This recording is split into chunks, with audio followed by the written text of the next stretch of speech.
Jemaat Tuhan, Salam. Sekali lagi dengan semangat kita katakan Salam. Bapak Ibu, saudara-saudara sekalian, 8 tahun saya bertugas di Kabupaten Nabegeo di Klasis Flores. Karena itu jemaat wilayah, maka induknya ada di Mumbai, itu tempat meramai sebuah hamparan luas dan tempat sawah bertumbuh subur di sana. Di negeri itu, persoalan yang paling krusial selain tanah itu air. Jadi tanah nomor 1, nomor 2 itu soal air.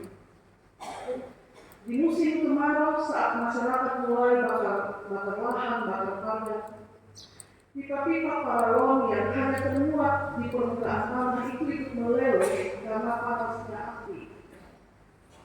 Dan kalau itu sudah terjadi, maka air kami tidak akan sampai ke rumah-rumah penduduk termasuk pastori. Kalau air jalan normal, dia tidak jalan deras. Dia jalan kecil sekali, itu kalau jalan normal. Jadi kalau pipa meleleh karena panas api, otomatis akses air ke rumah-rumah penduduk itu terputus. Dan itu juga berarti saya akan kumpul pakaian kotor dan lalu cuci di parit. Di Mumbai ada satu bendungan besar karena untuk kepentingan irigasi. Kami pergi mencuci di parit kalau air tidak jalan. Jarak dari pastori ke parit di bendungan itu jauh sekali. Karena itu musim hujan itu musim yang menyenangkan bagi saya secara pribadi, karena saya bisa tampung air hujan untuk dipakai cuci dan mandi. Kalau hujan turun dengan deras sekali, itu dipastikan bak air di pastori yang besar itu akan terisi penuh, karena di ujung talang air saya taruh drum untuk tampung air di situ dan kemudian diangkat satu-satu ditaruh dalam bak.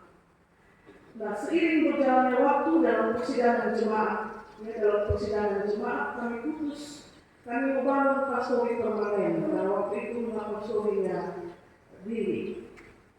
Lalu kemudian keputusan itu dibawa dalam persidangan majelis jemaat, dan dalam persidangan majelis jemaat diputuskan satu program di bidang perekonomian, yaitu pengadaan sumur bor. Airnya deras waktu itu, deras waktu di bor, air sumur bor itu deras, tapi dia sedikit berbau. Tapi meskipun air itu sedikit berbau, paling tidak itu menolong saya untuk tidak lagi perlu jauh-jauh ke parit untuk cuci pakaian waktu musim kemarau. Dan keberlangsungan hidup di pastori tertolong dengan adanya air itu. Saya bebas cuci pakaian kapanpun, mandi sesuka hati dengan air yang melimpah, mencuci piring dan lain sebagainya.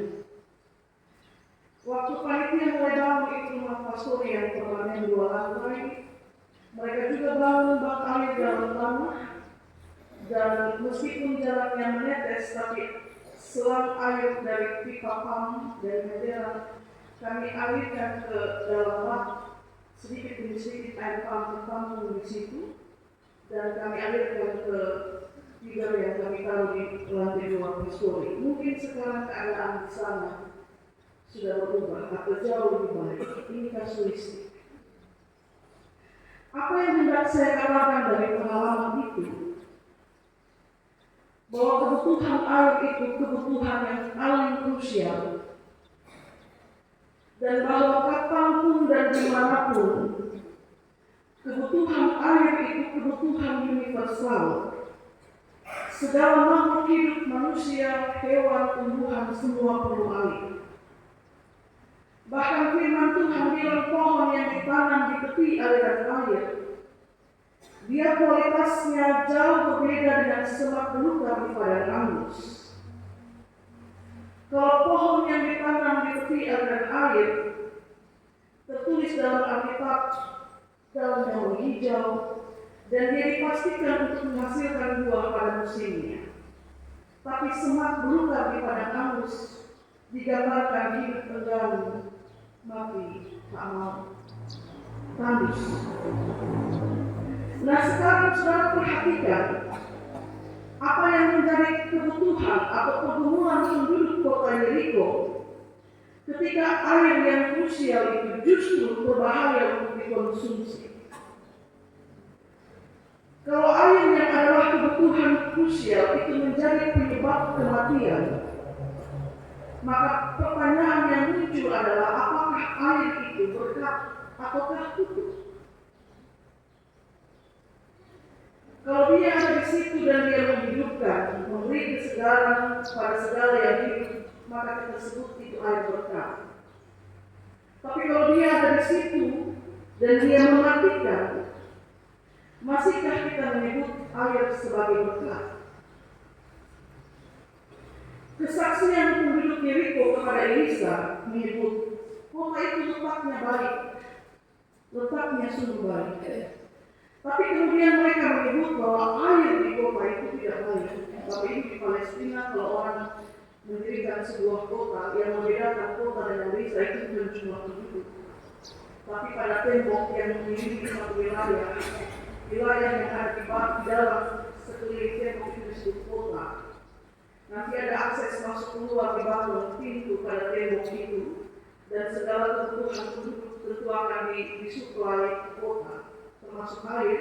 Tapi mata air yang disuplai untuk kebutuhan penduduk kota, mata air itu ada di luar tembok. Dia tidak ada dalam situ. Letak kota itu baik. Dia bilang Tuhan lihat sendiri letak kota ini baik. Tetapi air di kota itu tidak baik. Maka di satu sisi penduduk kota Yeriko itu diberkati dengan letak kota mereka yang bagus. Tapi di sisi lain mereka sepertinya tidak diberkati dengan air yang juga baik. Ya, saya ulang, mereka diberkati dengan letak kota yang baik, tapi pada sisi yang lain sepertinya dalam tanda kutip mereka tidak diberkati dengan kondisi air yang baik. Dalam kondisi yang demikian kita bertanya, apakah mereka diberkati atau mereka dikutuk? Nah, saudara perhatikan lagi keterangan penduduk kota kepada Elisa. Mereka bilang begini, di negeri ini sering ada keguguran bayi. Saya ulang, di negeri ini sering ada keguguran bayi. Kata sering itu sama dengan intens atau terus menerus. Nah, kalau bayi gugur terus menerus, Bapak Ibu, ancaman bagi kota Yeriko itu bukan hanya sekedar air yang membawa dampak kematian, tapi dari air yang membawa dampak kematian itu memunculkan satu ancaman lain, yaitu keberlangsungan hidup satu kaum. Bayangkan hanya dimulai dari air.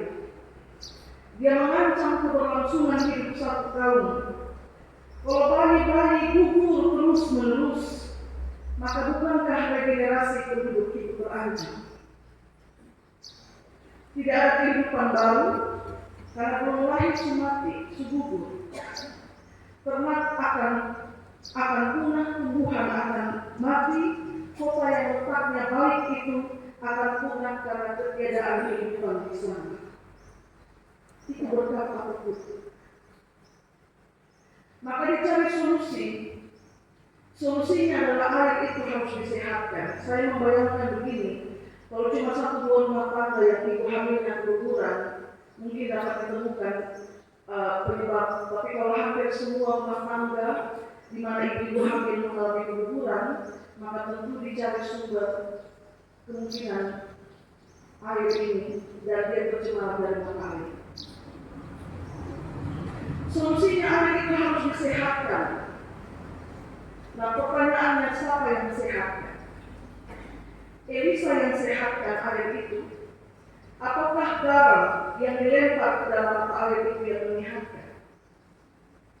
Ayat 21 bacaan kita menulis, firman Tuhan, telah kusehatkan air ini, maka tidak akan terjadi lagi olehnya kematian atau keguguran bayi. Saudara, Elisa itu hanya perantara. Nabi itu penyambung lidah Tuhan. Dia perantara. Garam juga itu hanya sarana. Meskipun kita tahu dalam beberapa bagian kehidupan garam punya khasiat yang baik, tapi Tuhan Dia berkuasa atas alam ciptaannya. Saudara ingat kisah air pahit di Mara. 3 hari orang Israel berjalan di padang gurun dengan cuaca ekstrim, panasnya bukan main. Dan waktu didapat air ada di sana, waktu diminum dari air terasa pahit, maka mereka mulai bersungut-sungut. Dan Tuhan bilang kepada Musa, ambil kayu itu dan lemparkan ke dalam air yang pahit. Lalu ketika kayu itu dilemparkan, air itu kemudian berubah rasa menjadi manis. Kita ajukan pertanyaan yang sama, siapa yang memaniskan air itu? Apakah Musa? Apakah kayu yang dilemparkan ke dalam air kayu itu mengubah air itu menjadi manis? Tuhan berkuasa atas ciptaannya. Musa itu hanya perantara. Kayu itu hanya sarana, tapi Allah berkuasa atas ciptaannya. Air yang pahit rasanya di mana? Air yang mematikan di kota Yeriko itu ada dalam kuasa Tuhan dan bisa sekaligus menjadi cara Tuhan untuk menyatakan kemuliaannya di hadapan umatnya. Bahwa ketika air itu disehatkan, sesungguhnya bukan hanya kota Yeriko yang dipulihkan, tapi keberlangsungan hidup 1 tahun kembali dipulihkan. Kehidupan baru akan dilahirkan dan regenerasi kembali berlangsung. Bahwa dari satu bagian kecil dari kehidupan kita yang dipulihkan, itu akan memberi dampak besar bagi bagian-bagian lain yang ada dalam kehidupan kita. Bapak Ibu, saya ulangi. Dari satu bagian kecil air, dia mengancam begitu banyak hal. Dan ketika bagian kecil yang mengancam ini sudah dipulihkan, maka dia memberi dampak pemulihan juga bagi begitu banyak hal. Itu dimulai dari satu bagian itu. Maka merawat alam secara baik itu sama dengan kita sebenarnya sedang merawat kehidupan kita sendiri. Sebab satu bagian pada alam yang kita rawat dengan baik ternyata dia memberi pengaruh yang begitu besar pada banyak bagian lain di alam ini. Kalau kita potong satu pohon dan kita bilang cuma satu, masih ada yang lain, saudara bayangkan berapa banyak oksigen yang dikeluarkan dari satu pohon. Dan oksigen yang keluar dari satu pohon, dia berguna atau bermanfaat bagi berapa banyak makhluk. Nah, kalau kita sepotong satu pohon dan kita bilang itu biasa, masih ada yang lain, bukankah kita kehilangan sekian banyak oksigen? Saya membayangkan atau saya mengajak kita untuk membayangkan air itu hanya satu bagian atau satu elemen dari sekian banyak elemen pendukung kehidupan di alam. Air itu salah satu. Kalau air itu tercemar dan mematikan makhluk hidup, termasuk tumbuhan, maka kita tanya, elemen apa yang akan berfungsi untuk menyaring karbon dioksida lalu kasih keluar oksigen untuk makhluk hidup? Tidak ada. Dari satu hal kecil yang kita rusaki, itu membawa dampak besar. Kalau air itu mematikan, tumbuhan mati. Siapa yang berperan untuk saring karbon dioksida, mengubahnya menjadi oksigen dan kita hidup, kita merasakan kesegaran. Di kota Yeriko, ketika mata air tercemar dan mematikan, saudara lihat dampaknya. Secara psikis, batin penduduk pasti terganggu karena mereka ketakutan. Dengar di sini subur, dengar di sini subur, dengar di sini ada kematian. Regenerasi terganggu, belum sempat dilahirkan bayi-bayi semua di keguguran. Mata pencaharian terganggu, ternak mati, pengusaha tidak dapat uang, tidak ada penghasilan. Udara tercemar karena tumbuhan mati. Bagaimana bisa karbon dioksida diolah menjadi oksigen? Tumbuhan mati. Semua bermula dari kerusakan satu elemen penunjang kehidupan di alam. Di desa mata air ini, kita tidur di atas air, kata Mama. Tapi coba bayangkan kalau kita lalai merawat mata air, sehingga bukan saja tercemar, tapi debit air menurun, bahkan dia terancam punah. Sendi-sendi kehidupan satu kampung itu terganggu. Bahkan kampung-kampung sekitar yang terima kebaikan dari mata air kita juga ikut terganggu. Dan sawah yang demikian luas, bagaimana dia bisa bertumbuh kalau airnya mematikan? Di sini kita tidak beli air, Bapak Ibu. Tapi ada satu desa di Kecamatan Alamat Utara di nama Desa Smok. Itu tempat suami saya tinggal di situ dan bertugas. Air pakai beli. Jerigen, satu jerigen ukuran 10 liter, 4 jerigen itu hampir 10 ribu. Kalau anggota keluarga banyak, kebutuhan makan minum, mandi, cuci tidak cukup, mereka harus kasih keluar uang banyak untuk beli air. Dan itu pun kalau pick up yang jual air itu masuk ke desa. Tapi kalau pick up tidak masuk, mereka kesulitan, bahkan tidak mandi. Saya misalnya kalau sepulang dia bawa tas besar dengan pakaian cuci di sini. Kondisi kita berbeda jauh dengan kondisi daerah-daerah lain yang kesulitan air. Maka kita bilang betapa kita bersyukur kita tidur bangun di atas air. Tapi kita juga harus bijak untuk membayangkan kalau suatu saat kita tidak rawat mata air secara baik dan debit air menurun di mata air kita dan kita terancam punah.